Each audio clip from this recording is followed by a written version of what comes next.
नहीं तो पुण्यात्माओं 2 अक्षर की बात थी, जो तुम्हारे अंदर ये अज्ञान ना भरा हुआ होता, नाम दे देता दास, मर्यादा बता देता, और आप भक्ति करो ठाठ से, बात तक खत्म होगी थी।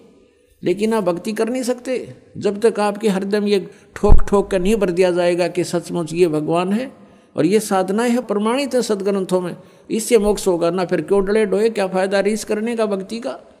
तो इस सत्य को सत्य सिद्ध करने के लिए आपको सत्संग सुनाया जाता है, ताकि आपकी रुचि बने। आप फिर अपने आप उन छोटे जलाशयों को त्याग कर और दरिया के किनारे जा बसो, आप सदा सुखी रहोगे, वहाँ कभी अभाव नहीं होगा किसी वस्तु का। तो वो दरिया सतलोक है, वहाँ जाने के बाद किसी भी वस्तु का कभी अभाव नहीं होगा। फॉर एग्जाम्पल आप देख लो कि छोटे जलाशय में तो जल समाप्त होगा, और दरिया के पास आप चले गए तो वहाँ कभी भी जल समाप्त नहीं होता। आपका जल संबंधित जो संकट था सदा के लिए समाप्त हो गया। इसी प्रकार सतलोक में जाने के बाद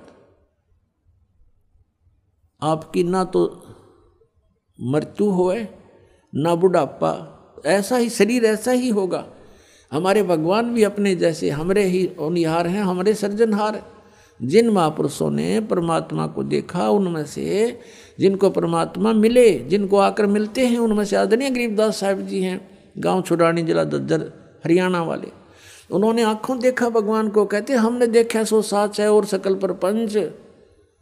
तो उन्होंने क्या बताया, हमरे ही होनहार हैं, हमरे सृजनहार। कबीर परमेश्वर के बारे में बता के हमारे होनहार हैं, हमारे जैसी शकल के हैं हमारे भगवान। और चारों वेद बतावें कि मनुष्यवत अग्नि, मनुष्यवत शंभु, नरवत प्रभु, मनुष्य के तुल्य है, मनुष्य जैसा है, मनुष्य दृश्य है। और पवित्र बाइबल बतावें कि इस परमात्मा ने 6 दिन में जो सृष्टि रची, उस दिन उन्होंने मनुष्य की रचना की और मनुष्य को अपने जैसा उत्पन्न किया, नर नारी करके उनकी सृष्टि की। सभी सदग्रंथ बताते हैं परमात्मा साकार है, नर आकार है। और आज तक हमें परमात्मा की परिभाषा ही विपरीत बता रखी थी।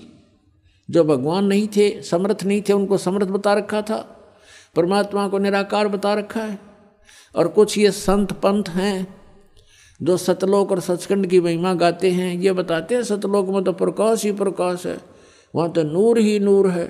आत्मा सतलोक में जाके ऐसे परमेश्वर में समा जाती है जैसे बूंद समुद्र में। कोई थ्योरी है इनकी?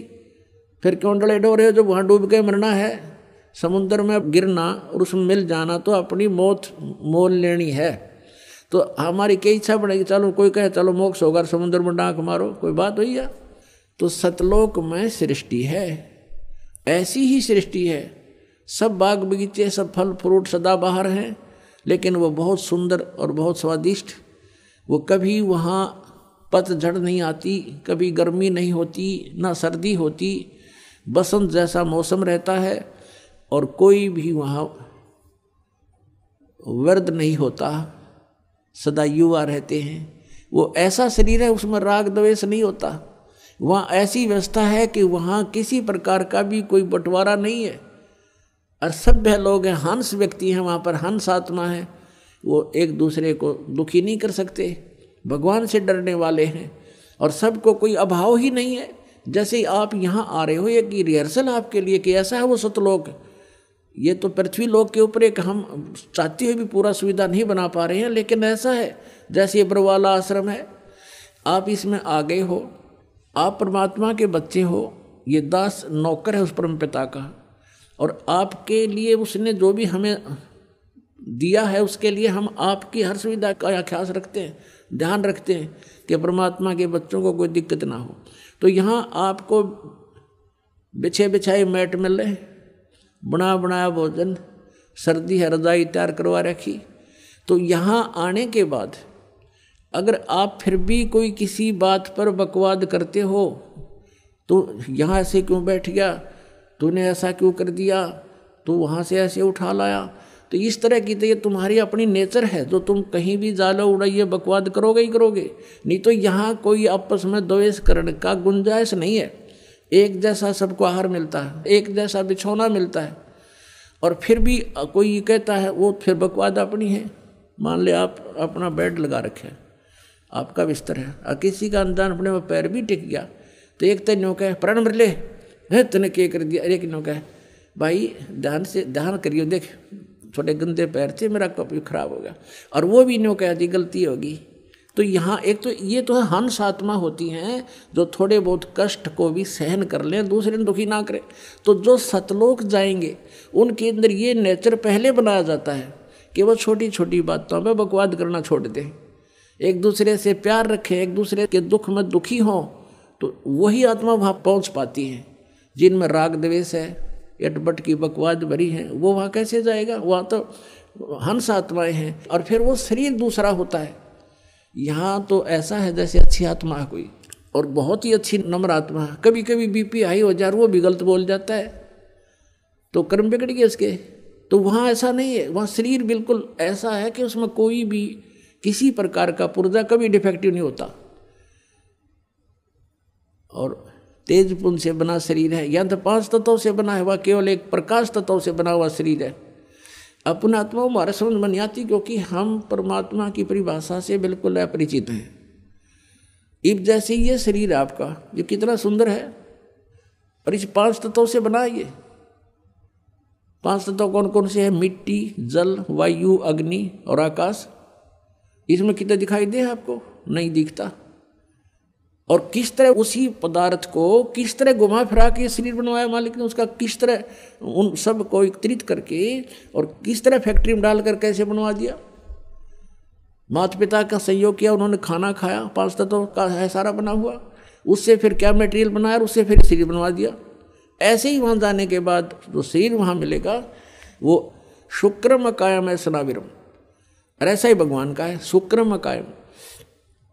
शुक्र माने माता पिता के बीज से न बनी हुई वो काया नहीं है वहाँ की, उससे बनी हुई काया नहीं है, वो अकायम है, शुक्रम अकायम।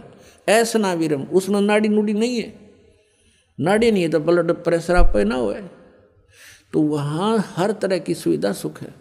वहाँ जाने के बाद फिर कोई राग द्वेष नहीं होता, और वहाँ फिर भी कोई बकवाद करता उसको फिर ये सजा है, फिर यहाँ पटकने पड़ते हैं। तो अब हम वहाँ जाने के बाद गलती नहीं कर सकते। जैसे कई भक्तों के मन में ये आ जाती है, नए नए जो आते हैं शंकाएं पैदा करते हैं कि यदि हम वहाँ चले गए जहाँ से हम आए हैं, और उनको ये भी मालूम हो गया कि हम क्यों आए हैं, क्योंकि वहाँ हमने भगवान से आस्था उठा के एक इस काल में लगा ली थी, तो हम इसके साथ आ गए। तो वो कहते हैं कि यदि हमारे वहाँ जाने के बाद फिर यह समस्या होगी, हमसे कोई गलती होगी, तो हम फिर वापस आ जाएंगे। बिल्कुल आ जाओगे, लेकिन वहाँ जाने के बाद आप फिर गलती कर नहीं सकते। क्यों नहीं कर सकते? क्योंकि आप यहाँ के कष्टों से परिचित रहोगे। अब जैसे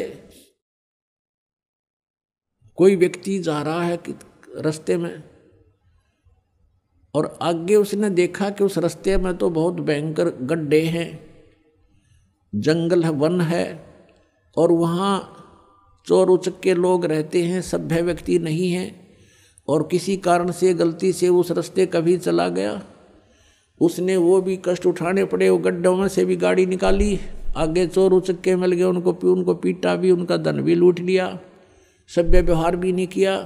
क्या वो व्यक्ति उस रास्ते फिर जा सकते? भूल कर सपने में भी ना जा सकते। तो हम वहाँ जाने के बाद ऐसा समझ जाएंगे कि वहाँ कैसे लोग हैं और कैसा लोग है वो, हम सपने में भी ना हो यहाँ पर, और वहाँ गलती होगी ही नहीं, क्योंकि हम परिचित हो गए किन गलतियों के कारण हमने ये सजा मिली। तो प्रसंग चल रहा है कि हम सतलोक में जाएंगे जब हमें उस परम अक्षर ब्रह्म रूपी दरिया का पता लग जाएगा, तो यहाँ कोई नहीं रहेगा। फिर एक समस्या और आती है, जो तत्व ज्ञानहीन व्यक्ति हैं वो कहते हैं, जैसे हमारे भक्त पहले दास के साथ भी ऐसे बीता समझाया करते थे, किसी को अपने मित्र को रिश्तेदार को समझाने की चेष्टा करते थे, तो वो ये प्रश्न करते थे कि एक बात बता, यदि हम सभी यहाँ से चले गए सतलोक में तो पृथ्वी पर कौन रहेगा? बताओ, इतनी बुद्धि फैट हो रही है, ये पृथ्वी ने फूकेंगे हम, ये 9 ग्रह धक्के खान लग रहे, खाली पड़ेगी अभी हटने जा, पत्थर धक्के खाता। हमने के ठेका ले रखा है यहाँ जन्मने और मरने का, बिरान माटी करवाने का। जिनकी वृत्ति ही ऐसी है तो उसको तत्व ज्ञान तक पहुँचाने में समय लगता है। उस परमात्मा तक इसकी बुद्धि उठाने में कितना करेन भी फेल हो जाए, करेन भी ऐसी ऐसी बुद्धि गाड़ दी जमीन में काल ने हमारी। तो इस गड़ी हुई बुद्धि को, गड्ढे में डाल रखी इस बुद्धि को अज्ञान के कारण, अब इसको ऊपर उठाना तो इतना दास का प्रयत्न हो रहा है। इस सदग्रंथ समझाना, तत्व ज्ञान से परिचित करवाना, जब जाके ये थोड़ा सा ऊपर को उछलने लगती है। इतनी कंडम करके डाल रखे न ज्ञानी ऋषि में ऋषियों ने, भट्ठा बैठा रखा है इस मानव का। परमात्मा स्वयं आते हैं, इनके अज्ञान के कारण हम उनको पहचान नहीं पाते हैं, और जिस कारण से आज तक हम भटक रहे हैं। यहाँ कोई प्राणी सुखी नहीं है। सुखी है तो बता दो मुझे, आज कोई पृथ्वी पर हो तो। और आज सुखी है तो कल बिजली गिर जा। जैसे राजा महाराज राज्य देखे, मंत्री मुख्यमंत्री प्रधानमंत्री एयर क्रैश में और ख़त्म हो जाते हैं। सारे सुख मान ले उनके पास थे, संसार जिनको सुख मानता है वैसे तो सुखी नहीं होते। फिर भी हम जिस सुख को सुख मान रहे हैं वो सुख भी ना रहा उनके पास। तो यहाँ कौन सुखी हो सकता है और कौन रह सकता है? तो ऐसे लोक में हम रह रहे हैं। तो हमें पता ही नहीं था अभी तक हमने के को और भी कहीं स्थान है।